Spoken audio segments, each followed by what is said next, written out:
Hi friends, வணக்கம். இன்றைக்கி ஒரு கிரேவி பார்க்கலாம். அதுக்கு வெங்காயம், குடமிளகா, தக்காளி, பூண்டு, கத்திரிக்காய், முருங்கைக்காய் இதெல்லாம் எடுத்துக்கலாம். ஒரு எலுமிச்சை அளவுக்கு புளி எடுத்து கரைச்சி வச்சுக்கலாம்.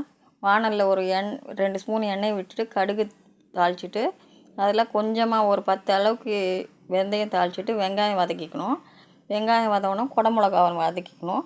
குடமிளகா வதங்கி வரும்போது 10 பல் பூண்டு தட்டி வச்சதை போட்டுக்கணும். போட்டதுக்கப்புறம் கத்திரிக்காவை ஆட் பண்ணிக்கணும். கத்திரிக்காவை ஆட் ஆகிட்டு வதங்கி வரும்போது தக்காளியை ஆட் பண்ணிக்கணும். தக்காளி ஆட் பண்ணி அதுவும் கொஞ்சம் வதங்கி வரும்போது புளி கரைச்சல்லையே நான் மஞ்சத்தூள், சாம்பார் தூள் போட்டுப்பேன். ஏன்னா எங்கள் வீட்டில் குட்டி பசங்களும் இருக்காங்க, வயசானவங்களும் இருக்காங்க. அதுக்கேற்ற மாதிரி தான் நான் சமைப்பேன்.